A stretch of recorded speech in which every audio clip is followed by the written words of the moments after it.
Got it. Hi, I'm Kathy Forste, music director at Café Radio. Today we have the great pleasure of chatting with Steve Wood. He is a singer-songwriter and an accomplished musician as well. His latest album is called Junk Drawer, and it's a collection of his songs that he's written over the years. Steve, thanks so much for joining us today on Café Radio. My pleasure. Happy to be part of it. In the introduction there, I said you are an accomplished musician. You have written a lot of music for IMAX movies. How did you get into doing that? Well, it's really a long story, but I'll try to keep it as short as I can. We like long stories. You can make it long. Okay. Well, early in my career, like basically when I was 20, I was in a band, or like 19 or whatever, playing in a band in a bar. And in where I live in Orange County in California, there were, several really good bands. And we used to have these jam sessions on Sunday afternoons.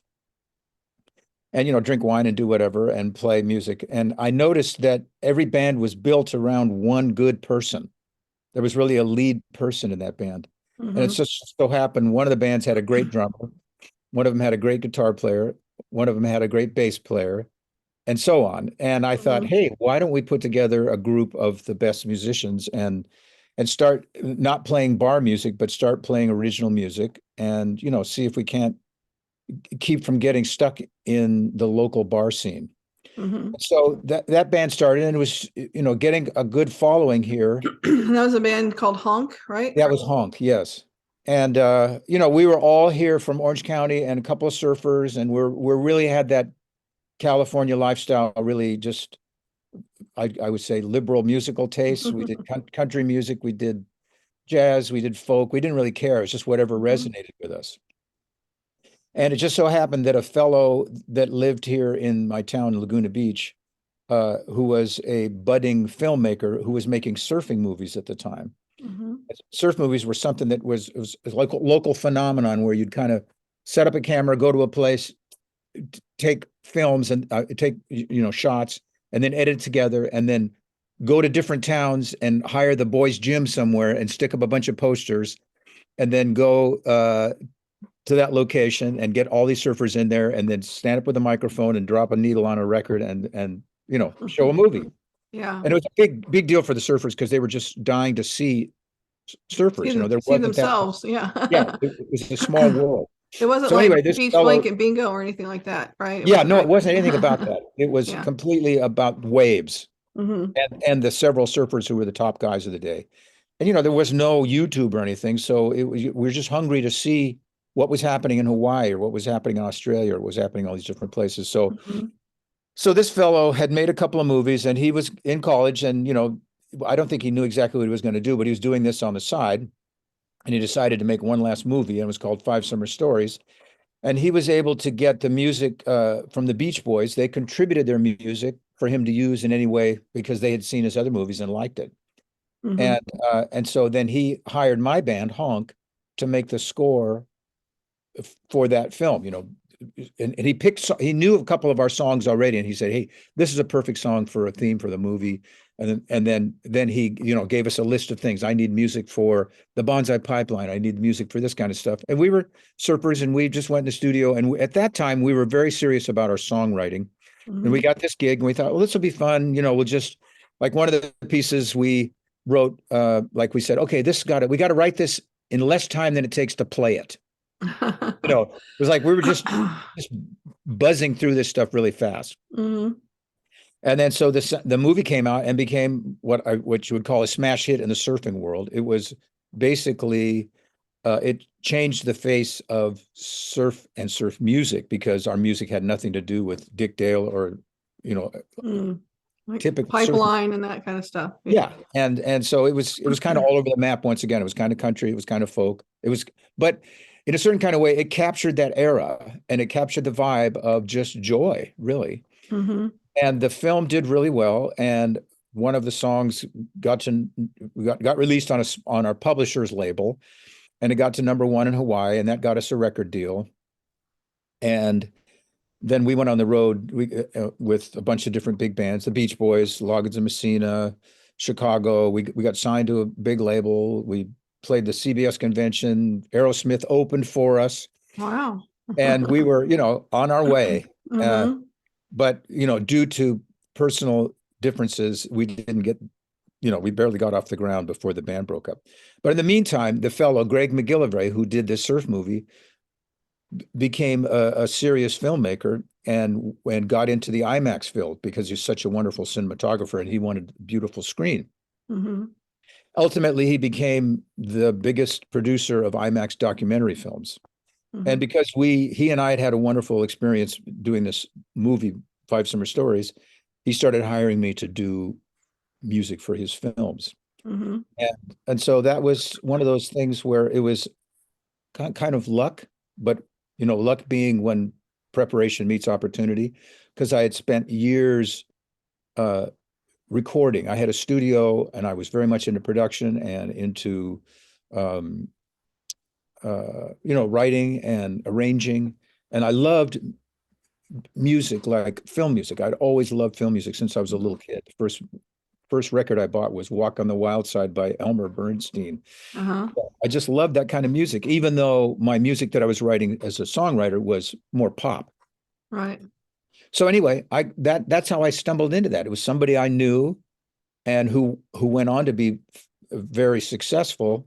And, I kind of hitched my wagon to his success. Yeah, that's awesome. And I noticed in the bio, it said that you've done like over 25 of these over the years. Yes. With various subjects. What do you have, like one in particular that you are the most proud of, or the one that you think fit the video, the visual the best? Well, that's a difficult thing to answer because it's almost like asking me what my favorite food is. And, sometimes it's a real simple hamburger and sometimes it's a very elaborate this, because depending on the mood or whatever. So, but not to try to avoid your question, but part of what's interesting and helped me to be successful was once we got going with these films, a little ways down the line, Greg decided it would be helpful to get name artists involved because we were mainly making films that were ecology based. He has a love of the ocean and protecting the ocean, and that expands out to everything because everything gets to the ocean eventually. All right. And because he had a reputation as doing good work, he was able to get Sting to donate music to a film. And of course, that meant I was working with Sting's music as well as writing my own music. And so, Sting gave me all of his masters to do with as I pleased. And he ended up very happy with that. And then we did another film.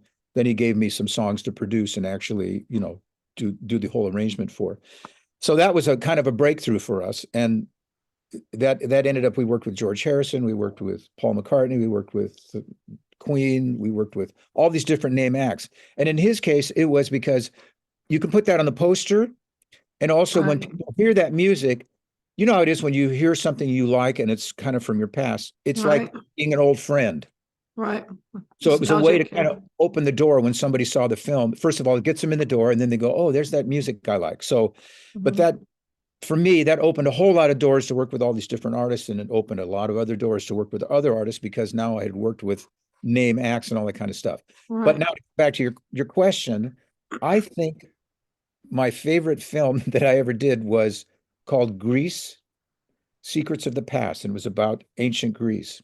And I think what I liked most about that was I had already spent a bunch of time in Greece and had produced a big artist over there, kind of a classical crossover singer, like an Andrea Bocelli kind of guy. And I somehow just resonated with that place and that music, and I was able to compose music for it and then go to Greece and record a bunch of wonderful musicians. And Sony Music over there just brought all their artists and just gave them to me to use as I pleased. And I think that was possibly the most self-conscious thing I did, because usually when you're doing a film, you have to be very self-conscious because first of all, the director is really concerned. All these people are concerned about certain things. So you're always thinking about, okay, I got to keep it within this certain thing. And somehow the Grease movie, all I did was I kept it in my mind, my idea of what Grease was. And it was a big popular, it came out as a CD in Greece and was very popular and got on the charts over there, just the music from this film. Yeah. In a way, I think that's, and it was probably not a very big movie. And it was kind of one of those in between the big movies things, but somehow, because I was free to just do with it as I pleased, and it resonated with me. That was my favorite score. Yeah. So on these scores, is it mostly instrumental, or do you write like actual songs that are like lyric as well? Yeah, there are songs. There are songs, and but then they're themes, and then they're interwoven throughout the film with instrumental versions. Okay. Okay.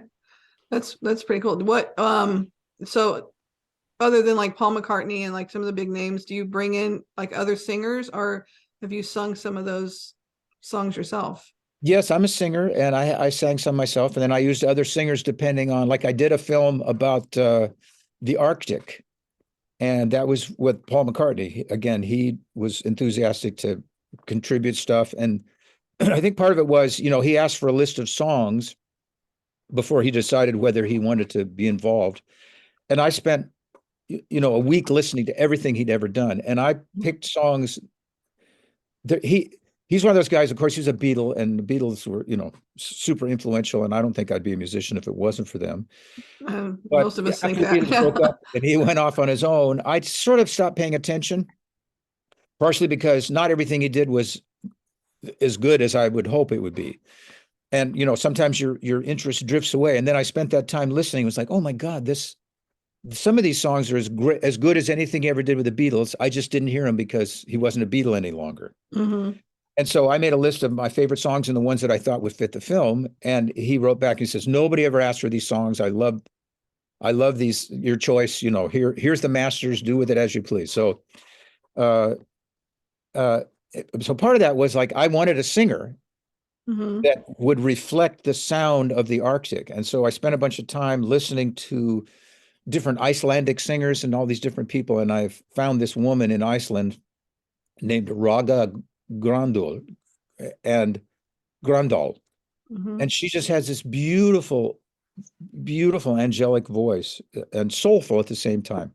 And so, yeah, I hired her to do a bunch of singing, and then we did, a film about New Orleans. So used a bunch of New Orleans singers. Yeah. So generally, where we're from, we did a movie about Saudi Arabia. So I got Arabic singers. Yeah. So that's part of the deal, is trying to find the musicians that I can work with and the singers that really capture a soul of something that makes me excited. Yeah. I don't know how you do that. I don't know how you take those different cultures and put it in song. I mean, it's just, to me, that's just amazing. As a singer-songwriter myself, there's so much of myself that's in my songs that it's hard for me to separate that and take other outside influences. So I'm just amazed by that. Yeah, I think there's two things involved. One is that, I mean, what's the record that I have out, the album I have, Junk Drawer, it's sort of reflective of that same thing. It's very eclectic. Yeah. And I think in a certain kind of way, I've had a gift that I have. I mean, I have a lot of things where I'm just terrible at it, but a gift I have is in recognizing somebody who is soulful and who transcends a style. And so when I'm looking for somebody, I just look for somebody that I go, oh, that just moves me. And it's, and you have to be open to new flavors. It's like a cuisine, just try a new thing and you go, I don't recognize that, but I really like it. Then at the same time, when I'm making music for films, much of the viewing audience is in the Western world. So I have to interpret it in a little bit of a Western way so that it's not too frightening to people. Yeah. And then not too far off the grid. Yeah, I don't want to scare them. Like when you do a movie about Saudi Arabia, it's very easy to scare people, Right. Yeah. To try to find what we have in common. And also, the luck of me and all of us in the West is that we influence the music all around the world.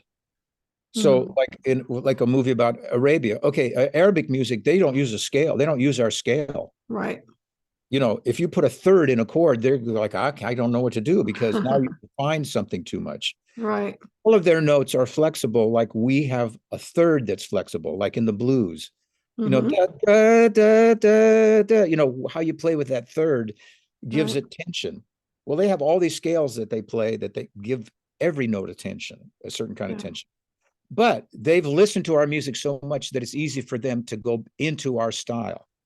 Whereas I can't You know, I had to use a particular scale that's a Saudi scale called the Hijaz scale. Eventually, I recognized it because the fourth was sharp and the seventh was flat, and it was just like I could never feel it. I could just understand it intellectually. Yeah, yeah. But they had to play something that I could understand, and that my Western brothers and sisters would go, oh, okay. They knew how to spice it up just to the right amount where it was exotic but not threatening. Right. Yeah. And it was pleasing to their ears as well. So Yeah, because they're used to our music. right. Yeah. So I want to go back a little bit further than when you first started working in IMAX, and go back to, you have a beautiful bio on your webpage about and it has pictures from your family and your dad and stuff. And I really enjoyed reading that and looking at the photos. Your dad was an agent, right, for the FBI FBI, agent. but he was also a really well-accomplished pianist as well. Yes. So your love of music probably came from your dad, I'm guessing. Well, first of all, I think a love of music is just intrinsic in your DNA, because some people just resonate to it. And, playing live a lot, you see some people are just moved by it, and some people, it's just something going on. Right. Yeah. And, but yes, I mean, he influenced the depth of first of all, my knowledge, because he was also had eclectic taste, but it was very much a strong jazz player, sort of an Errol Garner style player. And so I heard a lot of jazz growing up. Yeah.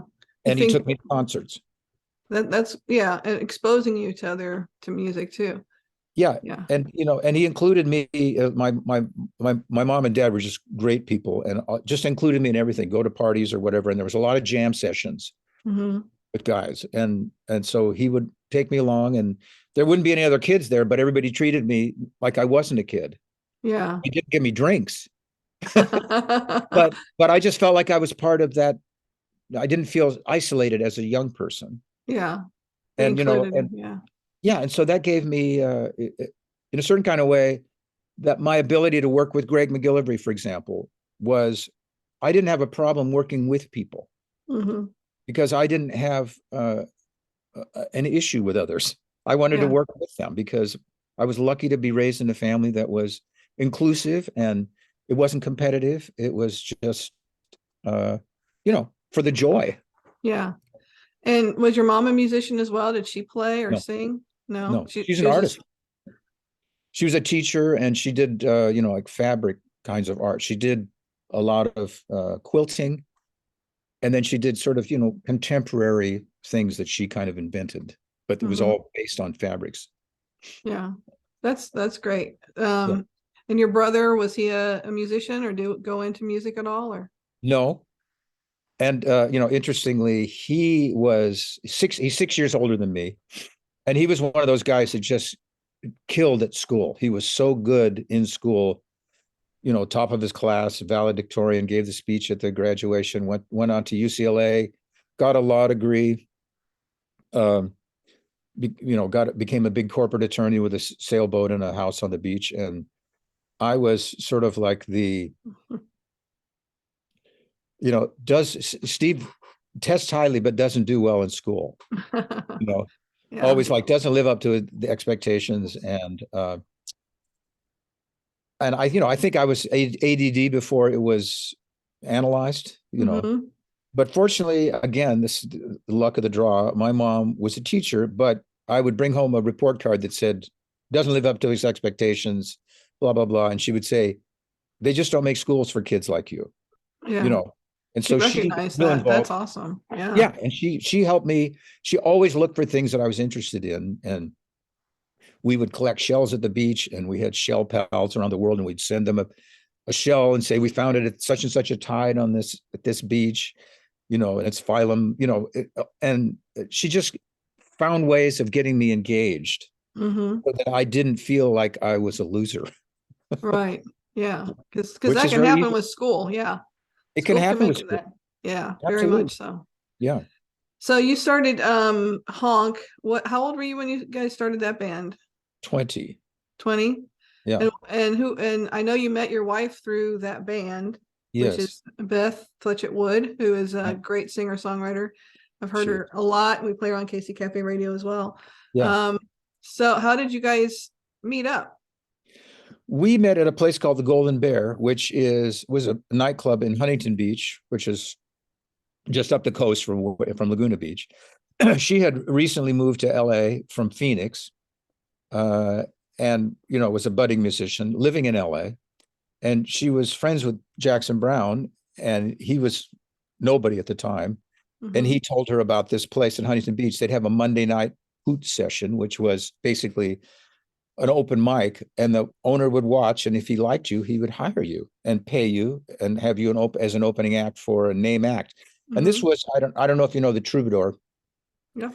But that's, a famous club in LA, and the Golden Bear was kind of its sister club. It was, if you played up there, you came down to the Golden Bear and played. Yeah. So there were a lot of big name acts that came through there. But anyway, she happened to be auditioning on the same night as my band Honk, which was a 4-piece at the time. Mm-hmm. So she played, and I was, at the time, I was a surfer, long blonde hair, just classic guy. And my whole dream was like, someday I'm gonna have a surfer girl, blonde girl, surf into the sunset, And she got up on stage with her, desert boots and whatever, just fully not my type, and sang these songs, and I was just fell in love with her. I mean, it was one of those things where, you can't always get what you want, but if you get lucky, you get what you need. Right. Yeah. And, I fell for her right on the spot. And I was living with somebody. She was living with somebody. I went backstage and said, do you have a boyfriend? She says, yeah, meet so-and-so. Then the next year or so, or a year and a half, we kept seeing each other in different settings, and she would come down to the jam sessions sometimes. And then she was friends with Jackson, and she went to this publisher friend of hers, and he said, what's going on? What do you know? And she played him a couple of Jackson songs, and the guy was super excited. He said, oh, so they signed him. Mm-hmm. They signed Jackson. But the father of the fellow who signed Jackson, who was really in charge of the whole place, he was old school from the days of, the writer's never the singer. There's always the writer that writes a standard, and then we go out and shop it, and then somebody does the way they still do someone in Nashville. Yeah. So he said, this guy's voice is not good, so we need somebody with a good singer to sing a song so we can sell the song. So he hired Honk to do the track and Beth to do the singing. So we spent a day together in the studio, and that was it for me. I was like, this is. Is it a song that we would know? Is the Jackson Opening Farewell? Okay. You know that song? I don't know it. No. Is it like, I'm guessing it's from like one of his first albums or something? It was. I think it was his first album. Yeah. That's awesome. So you also worked with Kenny Loggins and the Pointer Sisters. I mean, I think we're going forward a few years in your, I have to ask you, you working with Loggins and Messina, do you know Merle Brigante? Yeah. He produced my last album, and I recorded at his studio in Austin. Yeah. So, yeah, he's a great guy. Yeah, I mean, I don't know him well. We knew each other back in the day and haven't really kept up with each other, but yeah, I mean, he's a good guy. Yeah, talented guy too. So yeah, I just want to throw that in there. But so working with, how did you get from doing? So I know you and Beth got a recording contract with Arista around that time, and then it just kind of fizzled out after a while, or? It wasn't after very much while. It never got released. I mean, too bad. Basically, there's a lot of money going around in those days, and they would make records, and sometimes they would listen to it and go, no. And so it never came out. The only good thing about it was we got an advance and bought our house. So that's when America was great. It's when record labels gave you enough money to buy, put a down payment on a house. Yeah, you don't get a 0.0001 cent of every download. Exactly. Yeah. But so Beth and I were working together up to that point, and we had our career going, but it just didn't get off the ground, and we were reaching a certain age where, like, we want to start a family. Mm-hmm. So we decided to start a family, but it was going to take more money, and plus she couldn't be working all the time. And so that's when I started looking for work, going on the road to make some serious money. Mm-hmm. And I just, I got a job with the Pointer Sisters, and that was great. and then I got a call from Tristan Bowden, who was the drummer in Honk, and then went on to be the drummer for Chicago for 28 years or whatever. But he said, and he was playing with Kenny Loggins then. And so, as I was saying earlier, Honk went on the road with Loggins and Messina. Yeah. So I got to know Kenny during that time, and we resonated because we came from the same sort of musical background of, we like the same music, blue-eyed soul and that kind of style of music. Mm-hmm. So anyway, Kenny had his band together when he went solo, and then he took a year and a half off. And then Merle was in that first band, and then took a year and a half off to start a family.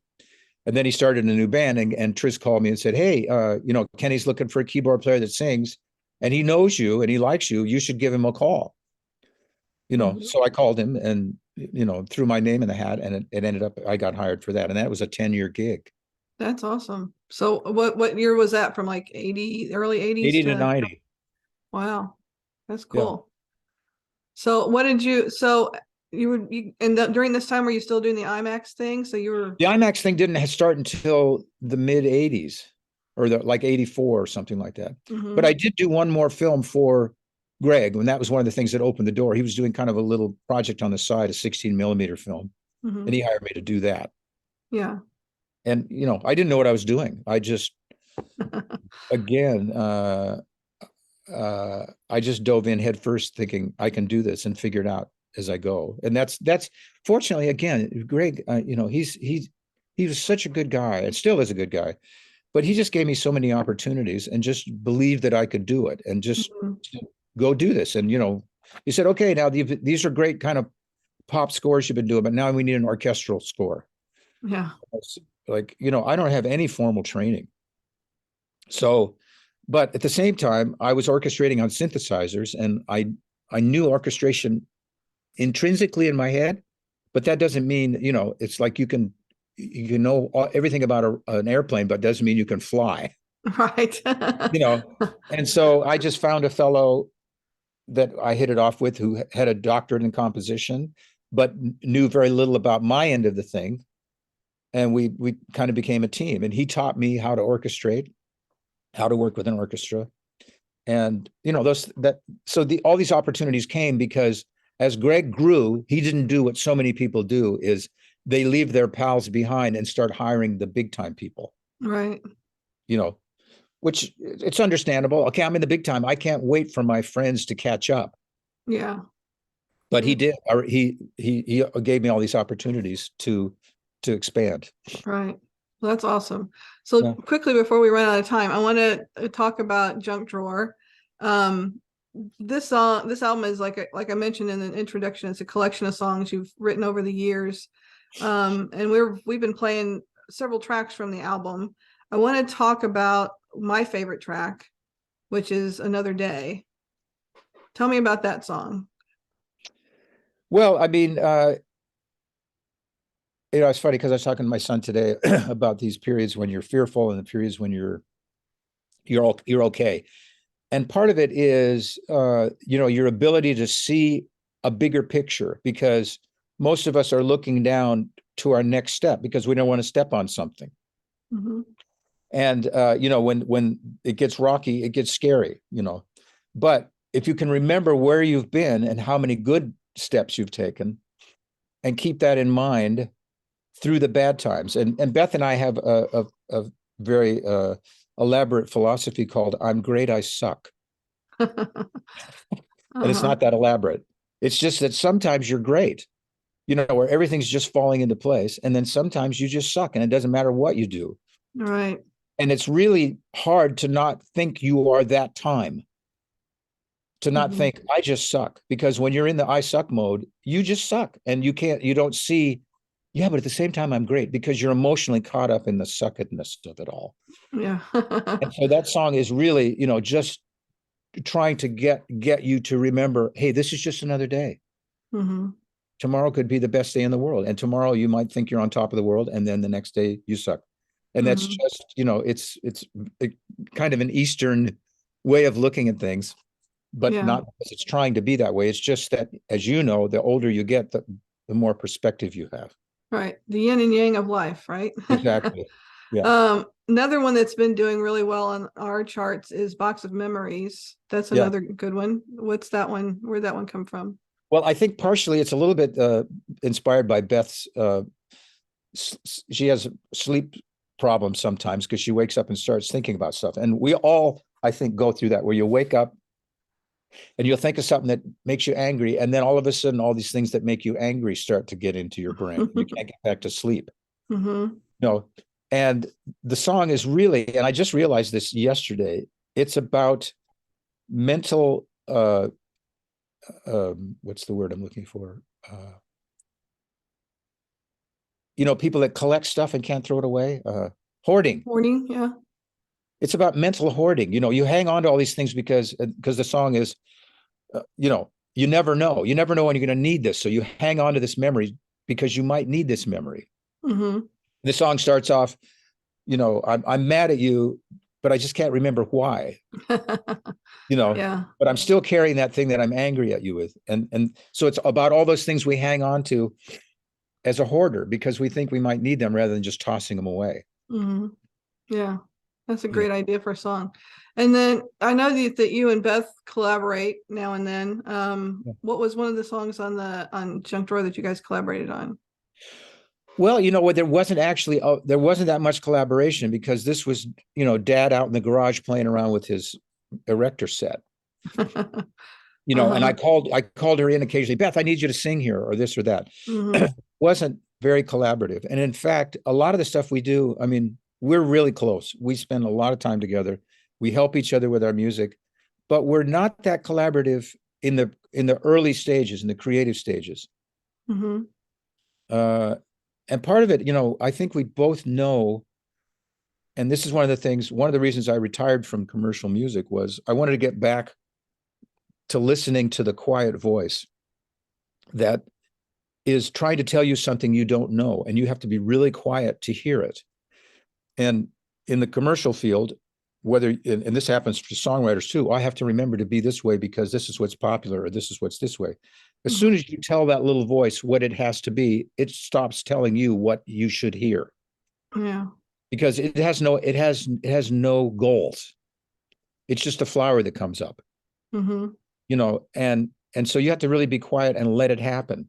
And working with other people, you can't do that. That's more of a factory way of building something. Whereas, here's a good idea. Okay, how can we work that into this thing? You're building something that is already a machine. Whereas when you're writing by yourself and you're letting it happen, you take, in fact, the best writers I know, they don't even touch their instrument until they've got it half done in their brain. Because they don't want to be influenced by what they already play or what they've already heard. Right. And I usually write with my phone and just sing into it because I don't want to get on the piano and start writing. In fact, recently I bought a guitar to start writing on because the limitations of my writing on guitar are such that I'm going to write completely different music on it because I can't go to all the places my mind can go on the piano. So anyway, we do collaborate, but it's usually after the song is written and then it's more in the productions part. Okay. But this particular one, these were songs that I've had because I was making my living as a producer, as a writer for other people and all these different things, but not trying to promote myself as an artist. These are songs I'd finish them and then throw them in the drawer. And it was finally, okay, it's time to finish these things. And I went back and, updated them. I had my son, Nate, who's a super accomplished musician, lives in New York, and you got to check him out, Nate Wood. He's very, very successful. And he has this project called Four, where he plays drums, keyboards, bass, sings. And now I think he's actually playing guitar at the same time. And it's not like some party trick. He just has one of those brains like Bach, where he can have all these different chains going. But I had him come and play drums on everything and to try to help me fashion it so at least it sounded like it came from the same country. He played some bass on some of the stuff, but mostly it was just me sitting around goofing around. Yeah. It's a great collection of songs. I've really thoroughly enjoyed it, and we're really proud to be playing some of the tracks on KC Cafe Radio.